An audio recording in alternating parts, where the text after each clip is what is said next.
Hola, ¿qué tal? Soy David Callejo, soy médico en el Hospital Gregorio Marañón y en el Grupo Quirón San José, y estoy aquí porque soy el director académico de CTO Dominicana, y estamos aquí para comentar el examen de Residencias Médicas Dominicanas, el ENUR 2018. Aquí tengo vuestro examen, y este examen, este maldito examen, ha sido sin duda el más difícil de toda la historia. Y no lo digo yo, lo dicen los datos. Aproximadamente solo el 12-13%, el 14% según la prensa local dominicana, de los alumnos que se ha presentado al examen ha aprobado. Solo el 12-13%. Eso quiere decir que casi el 90% de los alumnos dominicanos que se han presentado al examen no van a poder elegir plaza. Eso es un drama y la verdad es que por todo ello estoy muy apenado, porque estoy seguro que los alumnos no merecían un examen tan difícil que ahora comentaremos. Los alumnos no se merecían preguntas tan ambiguas. Los alumnos no se merecían preguntas que no son correctas y que están en este examen. No se lo merecían y de verdad que estoy muy apenado por todos los futuros médicos dominicanos, que estoy seguro que han tenido una buena preparación y que esa preparación no se ha podido ver reflejada porque el examen no era un examen coherente. Era un examen que no era para médicos que iban a acceder a una especialidad, era un examen en muchos casos para superespecialistas, un examen tremendamente complejo. Por eso estoy muy apenado, pero a la vez estoy muy contento por los alumnos de CTO. Porque si bien es verdad que los alumnos en general, todos los alumnos que se han presentado al examen, solo el 12-13% de los alumnos han pasado, si nos centramos solo en los alumnos de CTO, esta cifra cambia. Los alumnos de CTO, aproximadamente el 40-50% de los alumnos se han presentado al examen. Mirad, de 4.624 alumnos que se han presentado al examen, parece que han aprobado solo 661. Por eso os decía que son un 12-13% más o menos de los alumnos que se presentaron al examen. Solo un 12-13%. Pues bien, de los alumnos que se han presentado por parte de CTO han aprobado hasta el 40-50%. Y si analizamos las cifras por separado, analizamos las cifras de alumnos CTO, alumnos no CTO, los alumnos no CTO, menos del 9% han aprobado el examen, menos del 9%. No ser alumno de CTO en este caso hacía que tuvieras un 9% de probabilidades de aprobar el examen, mientras que los alumnos de CTO, repito, el 40-50% de los alumnos han aprobado el examen. ¿Qué quiere decir esto? Que ser alumno de CTO te da el triple, te da 4 veces más incluso de posibilidades de aprobar el examen. Así de simple. Y estos son los datos, no nos estamos inventando nada. Estos son nuestros datos. Nuestros alumnos han aprobado 3, 4, hasta 5 veces más que los alumnos que no son de CTO. Y estas son las cifras, y son muy claras, son cristalinas. El curso CTO da un plus a los alumnos, un plus que multiplica por 3 o por 4 sus posibilidades de acceder a poder elegir una plaza. Así que estoy muy contento por los alumnos de CTO, pero repito, este examen no era normal. Este examen es un examen que de verdad ha sido muy problemático y ha sido el examen más difícil de la historia. ¿Pero por qué los alumnos de CTO, con el examen más difícil de la historia, han tenido tan buenos resultados? Pues muy fácil, pues porque nuestro manual es el más completo, porque tenemos los profesores que más años llevan dando clases sobre todos estos temas, porque hemos tenido unos planes de estudio excelentes, porque hemos tenido videoclases muy buenas, porque nuestros alumnos se han matado a hacer preguntas con nuestro generador de preguntas, porque en los simulacros teníamos preguntas muy parecidas a las del examen, porque en los vídeos de los simulacros hemos comentado preguntas del examen. Nuestros materiales han sido de nuevo los más completos y los más especializados para preparar este tipo de examen. Y de nuevo, esto puede parecer palabras vacías, pero es que no me gustan las palabras vacías. Estoy harto ya de esos comentarios de la competencia o de esos comentarios de gente que no quiere que los alumnos se presenten con CTO, que dicen que CTO no sirve para nada, que CTO es un engaño. Fíjate si es engaño que nuestros alumnos han aprobado 4 veces más que los que no son alumnos de CTO. ¿Ese es el engaño de CTO? No. CTO es una garantía de éxito y que se os meta en la cabeza ya. Es una garantía de éxito. Y lo es de nuevo demostrando datos claros. Vamos a analizar los materiales de CTO. El manual. De 100 preguntas que tiene el examen, 100 preguntas dramáticas, algunas de ellas muy dificultosas, el manual solo ha dejado por contestar de forma directa, repito, directa, 4 preguntas. Y son las 2 preguntas que hay de radiología, que son la pregunta número 2, y me parece que es la pregunta número 11, sí, la pregunta número 2 y la pregunta número 11, que son de radiología, y tampoco ha contestado del todo bien las preguntas que eran de psiquiatría, la pregunta 67 y la pregunta 75. Son las cuatro únicas preguntas que no ha contestado en nuestro manual. ¿Por qué? Muy sencillo, porque no teníamos hasta ahora ni manual de radiología ni de psiquiatría. ¿Y por qué? Pues porque en CTO somos profesionales del ENURM, analizamos el ENURM y desde hacía muchísimos años, de hecho nunca, habían caído preguntas de radiología y de psiquiatría en el ENURM y por eso las habíamos eliminado, no lo hacíamos a nuestros alumnos estudiar algo que no caía. Este año, por sorpresa, han surgido 4 preguntas. No hay problema, ya tenéis aquí el manual, lo tenéis aquí ya, el manual de psiquiatría y de radiología que hemos preparado para el próximo año. Ya tenemos aquí preparado un manual de radiología y un manual de psiquiatría que van a tener nuestros alumnos para el próximo curso del ENURM. En CTO no estamos quietos, chicos, en CTO reaccionamos ante cualquier eventualidad. La eventualidad es que ahora parece que la psiquiatría y la radiología van a poder ser importantes, os han empezado a preguntar. Hacemos un manual de esto, reaccionamos ante cada problema para que nuestro alumno esté preparado para todo. Pero como decía, un examen complejísimo, con preguntas muy dificultosas. La nota más alta ha sido de 80 y pico, muchísimas preguntas falladas. El alumno que hubiera estudiado todo el manual al completo, solo hubiera fallado de decir, no las tengo aquí, 4 preguntas. Y es más, esas 4 preguntas, las vamos a ver, se podrían contestar con otros materiales de CTO. Ahora estoy hablando solo del manual. Esas 4 preguntas, las preguntas de radiología y de psiquiatría, se podrían contestar con materiales como la técnica de estudio tan importante de la que hablaremos después. Pero hablando solo del manual, insisto, solo 4 preguntas nos hemos dejado por contestar. Es decir, el manual de CTO contesta al 96% de las preguntas. Es una cifra altísima y viene siendo lo habitual en los últimos años. Nunca el manual de CTO ha contestado menos de eso, menos del 96-97%. Siempre el manual de CTO es el mejor manual para preparar el examen de residencias médicas, porque tiene todo el contenido. Y aún así, repito, anuncio que el año que viene vamos a tener una nueva edición de manual de CTO para el examen de residencias médicas aún más completo, porque no nos vale con dejarnos 4 opciones, queremos contestar el 100% como hacemos casi todos los años. Así que el año que viene, nuevo manual de CTO en residencias médicas. Y, como no quiero mentir, diréis, bueno, ¿y las otras 96 preguntas las contesta el manual seguro? Mirad, aquí de nuevo, aquí lo tenéis todas las preguntas, el tema, el manual donde se contestan, el tema en el que se contestan, el subtema y en algunos casos, por si acaso hay dudas, he puesto también la página del manual en la que se contestan. Ahí lo tenéis pasando, que las 96 preguntas restantes del examen se contestan con el manual de CTO Medicina. Y solo con el manual, es el manual más completo. Así que por un lado ya tenemos el manual más completo, contestaba el 96% de las preguntas.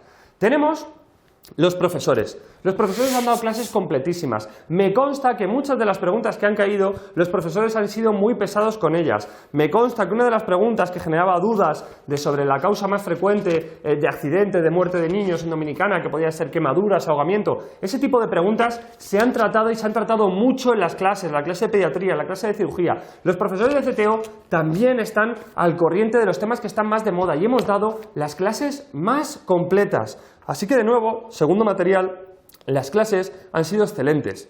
Y por último, tercer material, las preguntas. Nuestros simulacros han contestado prácticamente al examen. De hecho, las reacciones de muchos alumnos cuando salen del examen es como un simulacro más. Yo siempre digo que nuestros simulacros son mucho más difíciles que el examen. Y generalmente cuando los alumnos salen del examen dicen, pero si el examen era más fácil que tus simulacros, David. Y este año no. Este año realmente el examen ha sido un simulacro más, porque tenía preguntas tremendamente difíciles. Pero esa es la idea, preparar al alumno para preguntas muy difíciles. Pero es más, es que si recordáis, yo, como director académico de CTO, hago vídeos de cada simulacro y comento cada pregunta del simulacro, las preguntas más importantes, para que os queden claros los conceptos importantes. Yo he hecho 10 vídeos de simulacros, 10 horas de vídeo, 1 hora por vídeo. Bien, pues en esas 10 horas de vídeo contesto más o menos al 60-70% de las preguntas del examen. Solo con mis horas de vídeo se contestan al 60-70% de las preguntas del examen. Para mí sería muy fácil ahora ponerme pregunta por pregunta, comentarlas y ir diciendo lo que me parece, mi opinión, o decir, esto ya lo comentamos en clase, pero me diríais, claro, eso es mentira. como no os quiero engañar, repito, como solo quiero demostrar pruebas, os voy a poner aquí fragmentos de mis vídeos de simulacros. Fragmentos en los que se ve cómo cambia el pelo, cómo cambia de ropa. No son cosas que hemos grabado ahora a posteriori. Son vídeos que hemos ido haciendo a lo largo de este año, a lo largo de este curso. Y en esos vídeos comentaba cada uno de los temas importantes. Y aquí los vais a tener cómo comentamos algunas preguntas del examen. No voy a poner todas porque no quiero que salga un vídeo de 3 horas. Pero aquí tenéis cómo comentaba muchas de las preguntas que han caído en el examen, como yo las había comentado ya en los simulacros. Aquí lo tenéis. Lo que hacemos para calcular la superficie corporal quemada es la regla de Wallace, y es la regla de los 9. Así que si tenemos una persona aquí con su cabeza, vamos a poner aquí que tiene su tórax. A mí Dios no me ha llamado por el camino del dibujo, como ya podéis ver. Tenemos aquí su brazo y su manita. Aquí tenemos su brazo, su antebrazo y su otra manita. Aquí vamos a tener, aquí tiene su tableta de chocolate, ¿vale? Está fuerte. Aquí vamos a tener un muslo, otro muslo y la pierna y el pie. Bien, ¿cuál es la regla de Wallace? Pues la regla de Wallace nos va a dividir el cuerpo en distintas partes y nos dice que la cabeza va a ser un 9%, el pecho por delante es un 9% y por detrás otro 9%, así que un 18%. El abdomen igual, por delante un 9% y por detrás otro 9%, así que va a ser otro 18%. Un brazo va a ser el 9%. El otro brazo va a ser el 9%. Una pierna, el muslo, será un 9%. Y el otro muslo será el otro 9%. Y una pierna de rodilla para abajo y otra pierna de rodilla para abajo, el otro 9%. De tal forma que nos va a dividir el cuerpo en 11 partes, ¿vale? 1, 2, 3, 4, 5, 6, 7, 8, 9, 10 y 11. Así que nos queda el 99% de la superficie corporal. Y el 1% de la superficie corporal van a ser los genitales, ¿vale? El 1% de la superficie corporal son los genitales. Claramente, el que hizo esta regla no era dominicano, ¿vale? El que hizo esta regla no era dominicano, porque todos sabemos que la superficie corporal de los genitales de un dominicano es mucho más que el 1%, es mucho más que un pulgar, ¿vale? Es verdad que tenemos la vena cava, ¿vale? Tenemos la vena cava que va a desembocar en la aurícula derecha. La aurícula derecha, a su vez, comunicará con el ventrículo derecho a través de la válvula tricúspide. Tenéis que saber que el pulmón está recubierto por dos pleuras, ¿vale?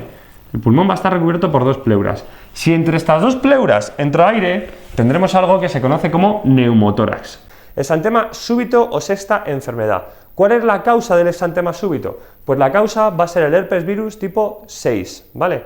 La causa de esta enfermedad va a ser el herpes virus tipo 6. ¿Cuál es el periodo de incubación y a niños de qué edad suele afectar? Pues el periodo de incubación suele ser entre 1 y 2 semanas y afecta en general a niños de menos de 2 años. ¿Cuál va a ser la contagiosidad? En este caso es desconocida, ¿vale? En este caso, en el caso del herpes virus tipo 6, es desconocido lo contagioso o no contagioso que es. ¿Cómo vamos a hacer el diagnóstico? Pues el diagnóstico lo hacemos de forma clínica y analítica. Con la clínica compatible que contaremos después, pero lo haremos con el diagnóstico analítico. ¿Por qué? Porque lo que primero tengo es una leucocitosis. Y después tendré una leucopenia con linfocitosis. Es curioso, en una enfermedad viral, que lo primero que tengo va a ser una leucocitosis y después ya tendré leucopenia con linfocitosis. ¿Cuál va a ser la clínica de esta enfermedad? Pues tendré una fiebre alta sin foco y con buen estado general y después el paciente lo que va a estar es afebril con exantema. Es decir, primero fiebre alta sin foco y el paciente se encuentra bien y después el paciente ya tiene el exantema, sin embargo, va a estar completamente afebril. Primero fiebre sin nada más y después exantema sin nada más. ¿Cómo va a ser el exantema de esta enfermedad?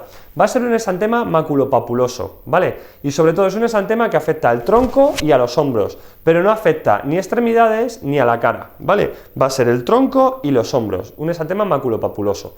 ¿Cuáles son las complicaciones? Las complicaciones generalmente son convulsiones febriles o encefalitis y el tratamiento va a ser tratamiento puramente sintomático. Y por último, vamos a hablar de la mononucleosis infecciosa. Bien, mononucleosis infecciosa está provocada por el virus de Epstein-Barr, ¿vale? Está provocada por el virus de Epstein-Barr. La incubación es muy cortita, entre 1 a 7 días, ¿vale? De 1 a 7 días ya tenemos una mononucleosis infecciosa. La contagiosidad es el que más tiempo es contagioso, ¿vale? Es el que más tiempo es contagioso. Incluso meses después podemos ser contagiosos, es el que más duradero es. Recordad, la varicela es el más contagioso, el que es más fácil de contagiar. El virus de Epstein-Barr no es que sea más fácil de contagiar, pero es el que más tiempo podemos contagiar. Es lo que llamamos la enfermedad del beso, ¿vale? ¿Cuánto tiempo? ¿Cómo vamos a hacer el diagnóstico? Pues el diagnóstico de la mononucleosis lo hacemos con clínica y serología, como hacíamos el diagnóstico de la rubeola, clínica y serología. ¿Y cuál es la clínica? Un cuadro que ya conocéis de la mononucleosis: fiebre, faringoamigdalitis, adenopatías y esplenomegalias. El exantema es muy inconstante, generalmente se da en el tronco y muchas veces se da porque se da tratamiento antibiótico con ampicilina y se produce este exantema. Las complicaciones principales son anemia y la rotura esplénica, y el tratamiento va a ser sintomático. Un cuadro de fiebre, faringoamigdalitis, adenopatías cervicales, linfocitosis y hepatoesplenomegalia. Bien, leptospirosis es una espiroqueta. Yo creo que hay dos espiroquetas que tenéis que recordar, que son el treponema pallidum y la leptospirosis. Se transmite a través de contacto con animales enfermos. Generalmente estos animales enfermos la eliminan por la orina y nosotros nos contagiamos a través de la orina. Generalmente si nos hablan de trabajador de los arrozales o cosas así, pensad en leptospirosis, porque es típico que nos afecte. Tenemos dos fases en la leptospirosis, una primera fase que es la leptospirémica y una segunda fase que es la fase inmune. En esta primera fase leptospirémica tengo fiebre, cefalea, mialgia y distintos fenómenos hemorrágicos. Importante, en esta fase puedo encontrar leptospiras tanto en sangre como en líquido cefalorraquídeo. Y en la segunda fase inmune no encuentro leptospiras ya. Lo que voy a encontrar en esta segunda fase van a ser anticuerpos contra la leptospira. Esta fase va a ser similar clínicamente a la primera, pero suele asociar también anemia hemolítica, trombopenia y leucocitosis. ¿Cuál es el diagnóstico? Pues el diagnóstico es el cultivo. En la primera fase tendré que hacer un cultivo en sangre y el líquido cefalorraquídeo, y en la segunda fase el cultivo lo tendré que hacer en orina. Y el tratamiento de la leptospirosis va a ser la penicilina G, ¿vale? Será la penicilina G. ¿Qué es la fiebre reumática? La fiebre reumática no es más que un cuadro producido posteriormente a una infección faríngea por el estreptococo beta-hemolítico de tipo A, ¿vale? Importante, se produce después de una infección faríngea. Podemos tener, después de una infección por el estreptococo beta-hemolítico de tipo A, podemos tener, si es faríngea, podremos tener bien una fiebre reumática o bien una glomurulonefritis. Sin embargo, cuando tenemos una infección cutánea, podremos tener solo glomurulonefritis. ¿Entendido esto? Es decir, la fiebre reumática se produce solo tras una infección faríngea. Si hay infección cutánea no puede haber fiebre reumática, es tras una infección faríngea por el estreptococo beta-hemolítico de tipo A, ¿vale? ¿Y qué va a pasar? Pues que se nos van a formar anticuerpos contra este estreptococo, y los anticuerpos contra este estreptococo lo que van a provocar es este cuadro clínico denominado fiebre reumática. ¿Cómo vamos a diagnosticar la fiebre reumática? Pues la vamos a diagnosticar con una regla mnemotécnica. Es una enfermedad que diagnosticamos por criterios. La forma de diagnosticarla es tener dos criterios mayores o un criterio mayor y dos menores. Los criterios mayores son los que tenéis que recordar de cara al examen. Y la regla mnemotécnica es cáncer. ¿Qué es esto de cáncer? Pues la A es de carditis. La A va a ser de artralgias. La N va a ser de nódulos. La C va a ser de corea. Y la R va a ser de eritema. Bien. ¿Qué son cada una de estas cosas en la fiebre reumática? La carditis es la afectación más grave, ¿vale? Es lo que va a marcar el curso clínico de la enfermedad, es la afectación más grave. ¿Qué va a pasar con la carditis? La carditis podemos tener sobre todo una carditis valvular, ¿vale? Una afectación valvular. Se pueden afectar otras estructuras, se puede afectar el músculo, pero lo que más nos interesa es que se puede afectar las válvulas, ¿vale? Y es lo que marca el pronóstico en la fiebre reumática. También podremos tener artralgias generalmente que son en las grandes articulaciones, y es la manifestación más frecuente de la fiebre reumática. Lo más grave la carditis y lo más frecuente es tener artralgias. También podemos tener los nódulos que suelen estar en las articulaciones de extensión, como pueden ser los codos o como pueden ser las rodillas. También podemos tener la corea, es el síntoma que se produce de forma más tardía, puede durar semanas o puede durar meses. Generalmente es un cuadro que cursa con labilidad emocional y con movimientos distónicos que generalmente con el sueño mejoran mucho o incluso ceden. Y por último tenemos el eritema, ¿vale? Son lesiones eritematosas que se van a aclarar por el centro. Estos son los criterios mayores de fiebre reumática. Bueno, pues tenéis que saber que en general en la enfermedad trofoblástica la HCG está muy elevada. La HCG va a estar muy elevada y por tanto nuestros pacientes van a tener muchas náuseas. Pero no solo van a tener muchas náuseas, el útero va a ser mayor que la amenorrea.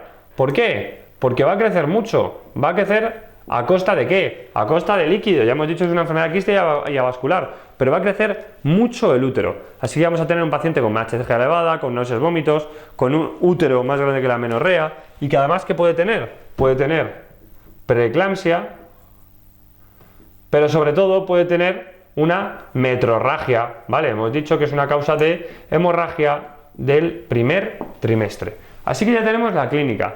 ¿Cuál es el diagnóstico? Pues el diagnóstico va a ser con eco, en el que vas a ver los quistes y el útero más grande que la amenorrea. Así que el diagnóstico va a ser ecográfico. Bien, ¿qué tenemos que saber de la preeclampsia? Yo creo que es importante saber las distintas clasificaciones que tenemos. Tenemos la hipertensión crónica. La hipertensión crónica no es preeclampsia. Hipertensión crónica es una hipertensión que detectamos antes de la gestación, ¿vale? O antes de la semana 20 del embarazo. O antes de la gestación o antes de la semana 20 del embarazo. Esto no es preeclampsia, es hipertensión crónica. ¿Qué es preeclampsia? Preeclampsia no es más que hipertensión más proteinuria después de la semana 20. Eso es preeclampsia. Hipertensión y proteinuria después de la semana 20. ¿Qué va a ser eclampsia? Eclampsia no es más que un cuadro de convulsiones en paciente con preeclampsia. ¿Qué es hipertensión crónica con preeclampsia sobreañadida? Pues es que en un paciente que ya tenía hipertensión, sube todavía más la tensión y tiene proteinuria a partir de la semana 20. Ahí tendremos una hipertensión crónica con preeclampsia sobreañadida. ¿Y qué es hipertensión gestacional? Hipertensión gestacional es que tiene hipertensión sin edemas ni proteinuria en el embarazo o en las primeras 24 horas del puerperio. Bueno, vamos con otra pregunta, una pregunta de nuevo de una patología tremendamente importante para el día del examen y que estoy casi convencido de que va a caer algo, ¿vale? Siempre que hay una pregunta sobre paludismo. ¿Cómo vamos a hacer el diagnóstico de esta enfermedad? Pues el diagnóstico del paludismo lo hacemos con una gota gruesa, ¿vale? El diagnóstico de paludismo lo hacemos con gota gruesa. El colon irritable, ¿vale? El colon irritable es una alteración funcional, con alteraciones del ritmo intestinal. Tendremos a veces diarrea, tendremos a veces estreñimiento y tendremos a veces sensación de dolor abdominal, pero nunca un cuadro de abdomen agudo, ¿vale? ¿Qué es el síndrome de intestino irritable? Pues son pacientes que por lo que sea tienen cuando comen o a veces sin comer cuadros de dolor abdominal, de estreñimiento o diarreas. Generalmente oscilan con los cambios de ánimo, ¿vale? Van a cambiar según el cambio de ánimo. Y es que recordad que dentro del sistema digestivo tenemos mucho sistema nervioso, ¿vale? Tenemos mucha relación con el ánimo y el aparato digestivo, ¿ok? Tenemos distintas afectaciones y eso nos provoca ¿qué? Pues nos provoca cuadros de diarrea, de estreñimiento, de dolor abdominal. Pero importante, tenemos que estar atentos a los síndromes de alarma, ¿vale? Hay distintos signos de alarma que nos hacen pensar que quizá no sea un síndrome de intestino irritable, que es un cuadro potencialmente benigno, aunque muy incómodo, y podamos tener otra cosa más grave. Por ejemplo, puede pasar que tengamos distintos signos de alarma como son pérdida de peso, como son anemia, como son rectorragias, como son fiebre elevada, o como es que este cuadro inicie en pacientes de más de 50 años. Y sobre todo, sintomatología nocturna. Si tienes sintomatología nocturna, probablemente no sea un síndrome de intestino irritable, ¿vale? Distintos tipos de asma, pero lo más importante para reconocer el asma es tos, disnea y sibilancias expiratorias, ¿vale? Tos, disnea, como cualquier patología de neumología, y sobre todo las sibilancias expiratorias. Bien, si el corazón derecho no tiene fuerza, ¿qué va a pasar? Que la sangre se nos acumulará en el ventrículo derecho, y la sangre se nos acumulará también, por tanto, en la aurícula derecha, y se irá acumulando y se acumulará en las venas. ¿Tendremos qué? Tendremos un aumento de la presión venosa central, ¿vale? Tendremos elevada la presión venosa central. ¿Qué más tendremos? Tendremos una hepatomegalia. ¿Qué más tendremos? Tendremos edemas en los miembros, edemas periféricos. Tendremos reflujo hepatoyugular. Reflujo hepatoyugular. ¿Por qué? Son síntomas de congestión sistémica. Los síntomas retrógrados de la insuficiencia cardíaca derecha van a ser síntomas de congestión sistémica. Un chico joven con dolor periumbilical, que se desplaza fosiliaca derecha, que tiene leucocitosis y elevación de la PCR, blanco y en botella suele ser leche.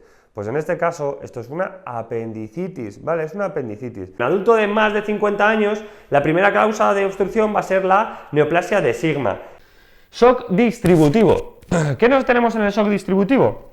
Bien, en el shock distributivo lo que tenemos es que las resistencias vasculares sistémicas van a estar bajas. El ejemplo típico, un shock anafiláctico. Las varices esofágicas serán causas de hemorragia digestiva alta en el paciente cirrótico, ¿vale? En el paciente cirrótico. Y aquí habéis tenido la prueba que con los vídeos de mis simulacros se contestaba también al 60-70% de las preguntas.